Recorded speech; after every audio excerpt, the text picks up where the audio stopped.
राधे राधे, जय माता की भक्तों। आप सभी का स्वागत करती हूँ स्पिरिचुअल ज्ञान साधना में और आप सभी से अनुरोध करती हूँ कि स्पिरिचुअल ज्ञान साधना को सब्सक्राइब कर लीजिए और बेल आइकन को प्रेस कर दीजिए ताकि आपको नई नई वीडियोस का नोटिफिकेशन। जय श्री हरि, जय माता की। राधे राधे भक्तों, कैसे हैं आप सभी लोग। आशा करते हैं श्री हरि की कृपा से सभी लोग स्वस्थ और प्रसन्न होंगे। वैशाख मास के कृष्ण पक्ष की एकादशी बहुत विशेष होती है। इसका नाम बरूथनी एकादशी है। इसे बरूथनी ग्यारस भी कहते हैं। बहुत ही पुण्य और सौभाग्य प्रदान करने वाली इस एकादशी के व्रत से समस्त पाप ताप नष्ट होते हैं। मान्यता है कि इस लोक के साथ साथ व्रती का परलोक भी सुधर जाता है। मान्यता है कि इस व्रत के पुण्य का हिसाब किताब रखने की क्षमता तो जगत के समस्त प्राणियों के पाप पुण्य का लेखा जोखा रखने वाले चित्रगुप्त तक में नहीं है। कहने का तात्पर्य है कि बरूथनी एकादशी का व्रत अथाह पुण्य प्रदान करने वाला है। बरूथनी एकादशी व्रत को करने से दुखी व्यक्ति को सुख मिलता है। राजा के लिए स्वर्ग के मार्ग खुल जाते हैं। इस व्रत का फल सूर्य ग्रहण के समान समय दान करने से जो फल प्राप्त होता है वही फल इस व्रत को करने से प्राप्त होता है। इस व्रत को करने से मनुष्य लोक और परलोक दोनों में सुख पाता है और अंत में मोक्ष प्राप्त करता है। शास्त्रों में कहा गया है कि इस व्रत को करने से व्यक्ति को हाथी के दान और भूमि दान करने से भी अधिक शुभ फलों की प्राप्ति होती है। सभी दानों में उत्तम तिलों का दान कहा गया है। तिल दान से श्रेष्ठ स्वर्ण दान कहा गया है और स्वर्ण दान से भी अधिक शुभ इस एकादशी का व्रत करने के उपरांत जो फल प्राप्त होता है वह कहा गया है। भगवान श्री हरि जगत के पालनहार को बारंबार प्रणाम करते हुए उनकी स्तुति करते हुए आज आपको सुनाएंगे बरूथनी एकादशी व्रत की कथा। प्रिय श्रोताओं, प्रिय भक्तों, आप सभी लोग इस पावन पुनीत सुंदर कथा का बड़े ही श्रद्धा भाव से श्रवण कीजिएगा। ये कथा सुनने मात्र से हमारे कष्टों से हमें मुक्ति मिलती है, पापों से मुक्ति मिलती है और पुण्य की प्राप्ति होती है। प्रिय भक्तों, भगवान श्री हरि माता लक्ष्मी की असीम कृपा पाने के लिए एकादशी व्रत को अवश्य ही करना चाहिए। आइए भक्तों, प्रारंभ करते हैं अत्यंत पावन पुण्य देने वाली मोक्ष प्रदान करने वाली बरूथनी एकादशी व्रत की कथा। बोलिए गणेश भगवान की जय, गौरी शंकर भगवान की जय, लक्ष्मी नारायण भगवान की जय। धर्मराज युधिष्ठिर बोले कि हे भगवान, वैशाख मास के कृष्ण पक्ष की एकादशी का क्या नाम है, उसकी क्या विधि है तथा उसके करने से क्या फल मिलता है, आप विस्तार पूर्वक मुझसे कहिए, मैं आपको नमस्कार करता हूँ। श्री कृष्ण कहने लगे कि हे राजेश्वर, इस एकादशी का नाम बरूथनी है। यह सौभाग्य देने वाली, सब पापों को नष्ट करने वाली तथा अंत में मोक्ष देने वाली है। इस व्रत को यदि कोई अभागिनी स्त्री करे तो उसे सौभाग्य प्राप्त होता है। इसी बरूथनी एकादशी के प्रभाव से राजा मानधाता स्वर्ग को गया था। बरूथनी एकादशी का फल 10,000 वर्ष तक तप करने के बराबर होता है। कुरुक्षेत्र में सूर्य ग्रहण के समय एक मन स्वर्ण दान करने से जो फल प्राप्त होता है वही फल बरूथनी एकादशी के व्रत करने से मिलता है। बरूथनी एकादशी के व्रत को करने से मनुष्य इस लोक में सुख भोग कर परलोक में स्वर्ग को प्राप्त होता है। शास्त्रों में कहा गया है कि हाथी का दान घोड़े के दान से श्रेष्ठ है। हाथी के दान से भूमि दान, भूमि के दान से तिलों का दान, तिलों के दान से स्वर्ण का दान और स्वर्ण के दान से अन्न का दान श्रेष्ठ है। अन्न दान के बराबर कोई दान नहीं है। अन्न दान से देवता, पितर और मनुष्य तीनों तृप्त हो जाते हैं। शास्त्रों में इसको कन्यादान के बराबर माना जाता है। बरूथनी एकादशी के व्रत से अन्न दान तथा कन्यादान दोनों के बराबर फल मिलता है। जो मनुष्य लोग के वश होकर कन्या का धन लेते हैं वे प्रलय काल तक नरक में वास करते हैं या उनको अगले जन्म में बिलाव का जन्म लेना पड़ता है। जो मनुष्य प्रेम एवं धन सहित कन्या का दान करते हैं उनके पुण्य को चित्रगुप्त भी लिखने में असमर्थ हैं। जो मनुष्य इस बरूथनी एकादशी का व्रत करते हैं उनको कन्यादान का फल मिलता है। बरूथनी एकादशी का व्रत करने वालों को दशमी के दिन इन वस्तुओं को त्याग देना चाहिए। कांसे के बर्तन में भोजन करना, उड़द की दाल का सेवन करना, मसूर की दाल, चने का शाक, कोदों का शाक, मधु यानी शहद, दूसरे का अन्न, दूसरी बार भोजन करना और स्त्री प्रसंग करना। व्रत वाले दिन जुआ नहीं खेलना चाहिए तथा शयन भी नहीं करना चाहिए। उस दिन पान खाना, दातुन करना, दूसरे की निंदा करना तथा चुगली करना एवं पापी मनुष्यों के साथ बातचीत सब कुछ त्याग देना चाहिए। उस दिन क्रोध, मिथ्या भाषण का त्याग करना चाहिए। इस व्रत में नमक, तेल अथवा अन्न वर्जित है। हे राजन, जो मनुष्य विधिवत इस एकादशी को करते हैं उनको स्वर्गलोक की प्राप्ति होती है। अतः मनुष्य को पापों से डरना चाहिए। इस व्रत के महात्म्य को पढ़ने से 1000 गोदान का फल मिलता है। इसका फल गंगा स्नान के फल से भी अधिक है। बोलिए श्री विष्णु भगवान की जय, श्री एकादशी माता की जय। प्राचीन काल में नर्मदा नदी के तट पर मानधाता नामक राजा राज्य करता था। वह अत्यंत दानशील तथा तपस्वी था।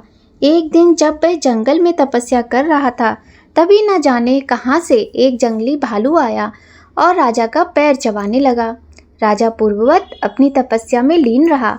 कुछ देर बाद पैर चबाते चबाते भालू राजा को घसीटकर पास के जंगल में ले गया। राजा बहुत घबराया, मगर तापस धर्म अनुकूल उसने क्रोध और हिंसा ना करके भगवान विष्णु से प्रार्थना की। करुण भाव से भगवान विष्णु को पुकारा। उसकी पुकार सुनकर भगवान श्री हरि विष्णु प्रकट हुए और उन्होंने चक्र से भालू को मार डाला। राजा का पैर भालू पहले ही खा चुका था। इससे राजा बहुत ही शोकाकुल हुआ। उसे दुखी देखकर भगवान विष्णु बोले, हे वत्स, शोक मत करो। तुम मथुरा जाओ और बरूथनी एकादशी का व्रत रखकर मेरी वराह अवतार मूर्ति की पूजा करो। उसके प्रभाव से पुनः सुदृढ़ अंगों वाले हो जाओगे। इस भालू ने तुम्हें जो काटा है यह तुम्हारे पूर्व जन्म का अपराध था। भगवान की आज्ञा मानकर राजा मानधाता ने मथुरा जाकर श्रद्धा पूर्वक बरूथनी एकादशी का व्रत किया। इसके प्रभाव से राजा शीघ्र ही पुनः सुंदर और संपूर्ण अंगों वाला हो गया। इसी एकादशी के प्रभाव से राजा मानधाता स्वर्ग गया।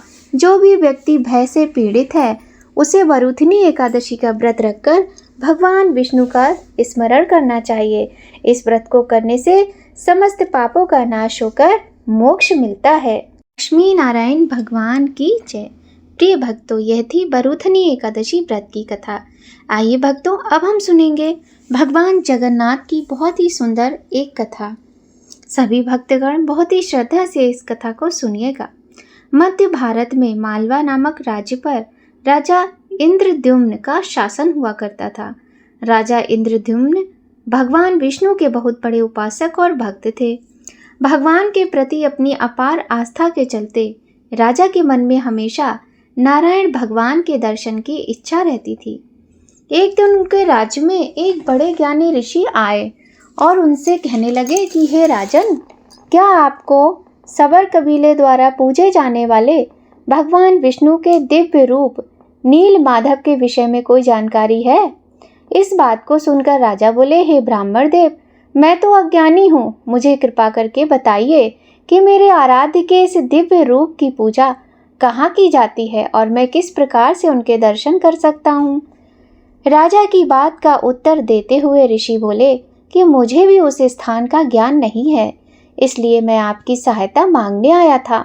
लेकिन लगता है भगवान नील माधव के दर्शन करने की मेरी खोज अभी जारी रहेगी। अगर आप इन्हें ढूंढने में मेरी सहायता कर पाएं तो अवश्य करें।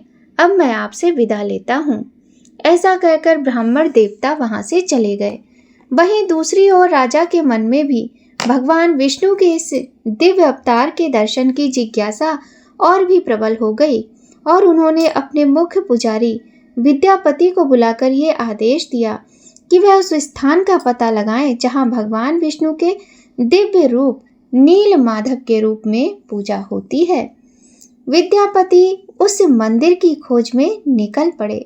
कुछ दिनों की यात्रा के बाद जब वह उस स्थान पर पहुंचे तो उन्हें गुप्तचरों से पता चला कि सबर कबीले के मुखिया विश्ववासु ही नील माधव की पूजा करते हैं। यह सुनकर विद्यापति मुखिया जी के पास पहुंचे और उनसे विनती की कि वे उन्हें भगवान नील माधव के दर्शन करवाएं, लेकिन विश्ववासु ने उनको वहां ले जाने से मना कर दिया। यह सुनकर विद्यापति ने यह दृढ़ संकल्प लिया कि वह नील माधव के दर्शन किए बिना वहां से नहीं जाएंगे। कुछ समय पश्चात उन्हें यह ज्ञात हो गया कि विश्ववासु ही भगवान नील माधव के उपासक हैं और उसने भगवान जी की मूर्ति को किसी गुफा में छिपा रखा है। लेकिन कई बार प्रयत्न करने के बाद भी विद्यापति उस स्थान का पता लगा नहीं पाए। उस स्थान पर रहते रहते विद्यापति को कबीले के मुखिया विश्ववासु की पुत्री से प्रेम हो गया और कबीले के मुखिया ने अपनी बेटी का विवाह विद्यापति के साथ कर दिया। इस प्रकार विद्यापति ने वहां कुछ और समय व्यतीत किया। एक दिन विद्यापति ने अपनी पत्नी से कहा कि अपने पिता से उन्हें भगवान नील माधव के दर्शन करवाने का आग्रह करें। अपने पति की इच्छा को पूर्ण करने के लिए विश्ववासु की पुत्री ने उनसे प्रार्थना करते हुए विद्यापति को भगवान नील माधव के दर्शन करवाने के लिए कहा। आखिरकार विश्ववासु को अपनी पुत्री के अनुरोध के आगे झुकना पड़ा और विद्यापति को भगवान विष्णु के दिव्य दर्शन करवाने के लिए वह मान गए, परंतु उन्होंने ये शर्त रखी कि विद्यापति को अपनी आंखों पर पट्टी बांधनी होगी, तभी वो उन्हें उस मंदिर के दर्शन करवाने के लिए ले जाएंगे। विद्यापति ने उनकी शर्त मान ली और अगले दिन विश्ववासु विद्यापति की आंखों पर पट्टी बांधकर उस स्थान पर ले गए जहां भगवान नील माधव की पूजा अर्चना की जाती थी। विद्यापति ने भी चतुराई दिखाते हुए सरसों के दाने को अपनी जेब में रख लिया। रास्ते को याद करने के लिए उन दानों को रास्ते पर गिराता रहा। आखिरकार गुफा में पहुंचकर विद्यापति को भगवान नील माधव के दिव्य दर्शन करने का सौभाग्य प्राप्त हुआ। विद्यापति द्वारा गिराए गए दानों में से कुछ दिनों बाद सरसों के पौधे उगाए और वह राजा को लेकर उन पौधों का पीछा करते करते दोबारा उस गुफा तक पहुंच गया। लेकिन जब वह दोनों वहां पहुंचे तो गुफा से भगवान नील माधव की मूर्ति गायब हो चुकी थी। राजा को बिना दर्शन के ही वापस लौटना पड़ा, परंतु भगवान ने उन्हें उस दिन स्वप्न में दर्शन दिए और कहा कि मैं तुम्हारे पास लौटकर आऊंगा। समुद्र में एक लकड़ी का टुकड़ा तैर रहा है, तुम उसे उठा लाओ और उससे मूर्ति मेरी बनाकर मंदिर में स्थापित कर दो। राजा ने एक भव्य मंदिर का निर्माण करवाया और अपने सेवकों को समुद्र से उस लकड़ी के टुकड़े को लाने का आदेश दिया, परंतु उनके कई सेवक मिलकर भी उस लकड़ी को नहीं निकाल पाए। तब राजा ने कबीले के मुखिया विश्ववासु को बुलाया। विश्ववासु ने अकेले ही उस टुकड़े को समुद्र से निकाल दिया। यह दृश्य देख वहां उपस्थित सभी लोग आश्चर्यचकित हो गए। इसके बाद जब लकड़ी से मूर्ति बनाने का कार्य शुरू हुआ तो राजा का कोई भी कुशल कारीगर उस लकड़ी को काट ही नहीं पाया।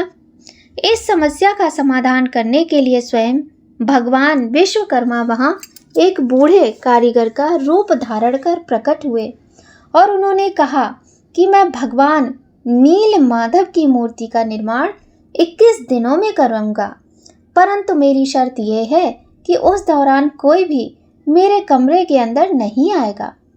राजा ने उनकी शर्त मान ली और भगवान विश्वकर्मा ने मूर्ति का निर्माण कार्य आरंभ कर दिया। कुछ दिनों तक तो कमरे के अंदर से आवाजें आती रहीं, लेकिन फिर कुछ समय पश्चात कमरे से आवाज आना बंद हो गई। यह देखकर राजा की पत्नी खुद को नहीं रोक पाई और वह यह सोचने लगी कि कहीं उस वृद्ध व्यक्ति को कुछ हो तो नहीं गया। अपनी इस सोच पर उसने दरवाजा खोल दिया।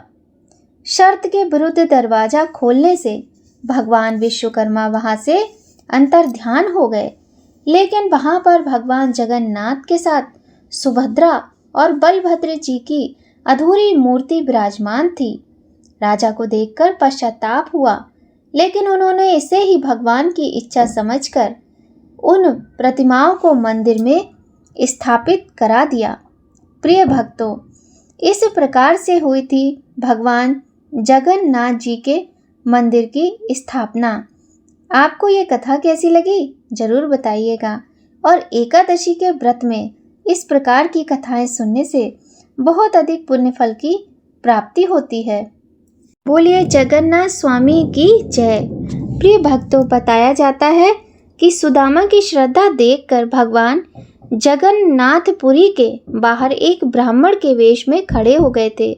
सुदामा ने ब्राह्मण से जगन्नाथ धाम का पता पूछा तो भगवान ने बताया कि उनके पीछे जो आग का गोला है उसमें प्रवेश करने के बाद ही भगवान के दर्शन होंगे। सुदामा आग के गोले में प्रविष्ट होने के लिए बढ़े तो भगवान ने उन्हें साक्षात दर्शन दिए। सुदामा ने रास्ते में मिले सभी पीड़ितों के दुख दूर करने की प्रार्थना की तो भगवान जगन्नाथ ने उन्हें एक बेत देकर कहा कि जिसे ये बेत मारोगे उसके सभी कष्ट दूर हो जाएंगे। मान्यता है कि तभी से चैत्र मास शुक्ल पक्ष शुरू होने पर श्रद्धालु भक्ति पूर्वक सोमवार को भगवान जगन्नाथ का पूजन अर्चन करते हैं और उनके बेत खाकर अपने कष्ट को दूर करने की प्रार्थना करते हैं।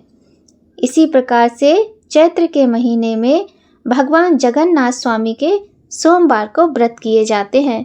व्रत करने से यदि किसी के जीवन में गरीबी होती है, निर्धनता होती है, तो ये आजमाई हुई बात है भक्तों कि वो गरीबी, वो दरिद्रता अवश्य दूर होती है। बस व्रत को नियम के पालन करने के साथ ही करना चाहिए। आइए भक्तों, इन सुंदर कथाओं के साथ ही अब करते हैं भगवान की सुंदर आरती। ओम जय एकादशी माता मैया, जय एकादशी माता। विष्णु पूजा व्रत को धारण कर शक्ति मुक्ति पाता। मैया जय एकादशी माता, तेरे नाम गिनाऊं देवी, भक्ति प्रदान करनी। मैया भक्ति प्रदान करनी, गढ़ गौरव की देनी माता, शास्त्रों में वरनी। ओम जय एकादशी माता, पौष के कृष्ण पक्ष की सफला नामक है। मैया सफला नामक है, शुक्ल पक्ष में होए पुत्रदा, आनंद अधिक रहे। ओम जय एकादशी माता, नाम षट तिला माघ मास में कृष्ण पक्ष आवे।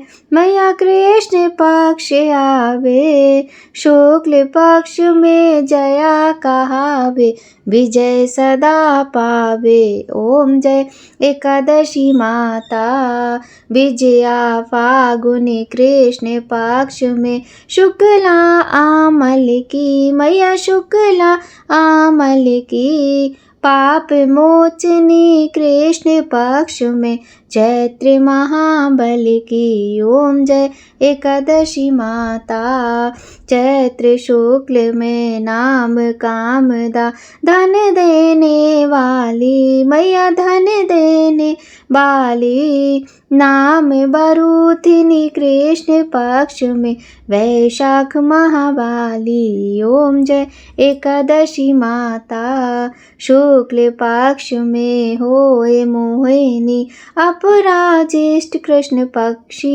मैया अपराजिष्ट कृष्ण पक्षी, नाम निर्जला सब सुख करनी, शुक्ल पक्ष रखी। ओम जय एकादशी माता, योगिनी नाम आषाढ़ में जानो, कृष्ण पक्ष करनी। मैया कृष्ण पक्ष करनी, देवशैनी नाम कहावो, शुक्ल पक्ष घरनी। ओम जय एकादशी माता, कामिका श्रावण मास में आए, कृष्ण पक्ष कहिए। मैया कृष्ण पक्ष कहिए। श्रावण शुक्ला होए पवित्रा, आनंद से रहिए। ओम जय एकादशी माता। अजा भाद्रपद कृष्ण पक्ष की परिवर्तिनी शुक्ला, मैया परिवर्तिनी शुक्ला। इंद्रा आश्विन कृष्ण पक्ष में व्रत से भव सागर निकला। ओम जय एकादशी माता। पापांकुशा है शुक्ल पक्ष में आप हरनिहारी, मैया आप हरनिहारी। रमा मास कार्तिक में आवे सुखदायक भारी। ओम जय एकादशी माता। देवोत्थानी शुक्ल पक्ष की दुख नाशक मैया, मैया दुख नाशक मैया। पावन मास में करूं विनती, पार करो नैया। ओम जय एकादशी माता। परमा कृष्ण पक्ष में होती जन मंगल करनी, मैया जन मंगल करनी। शुक्ल मास में होए पद्मिनी, दुख दारिद हरनी। ओम जय एकादशी माता। जो कोई आरती एकादशी की भक्ति सहित गावे, मैया भक्ति सहित गावे। जन गुर दीता स्वर्ग का वासा, निश्चय वह पावे। ओम जय एकादशी माता, मैया जय एकादशी माता। बोलिए एकादशी माता की जय। बोलिए लक्ष्मी नारायण भगवान की जय। गौरी शंकर भगवान की जय। प्रिय भक्तों, आशा करते हैं आज की ये वीडियो आप सभी को बहुत अच्छी लगेगी। यदि ये वीडियो आपके किसी भी काम आए तो वीडियो को लाइक ज़रूर कीजिएगा, और यदि चैनल पर पहली बार आए हैं तो चैनल को सब्सक्राइब करके बेल आइकन प्रेस करना बिल्कुल भी मत भूलिएगा। प्रिय भक्तों, आज की वीडियो यहीं पर संपूर्ण होती है। मिलते हैं आपसे नई जानकारी के साथ, नई कहानी के साथ, नया वीडियो में। जय माता की भक्तों, राधे राधे।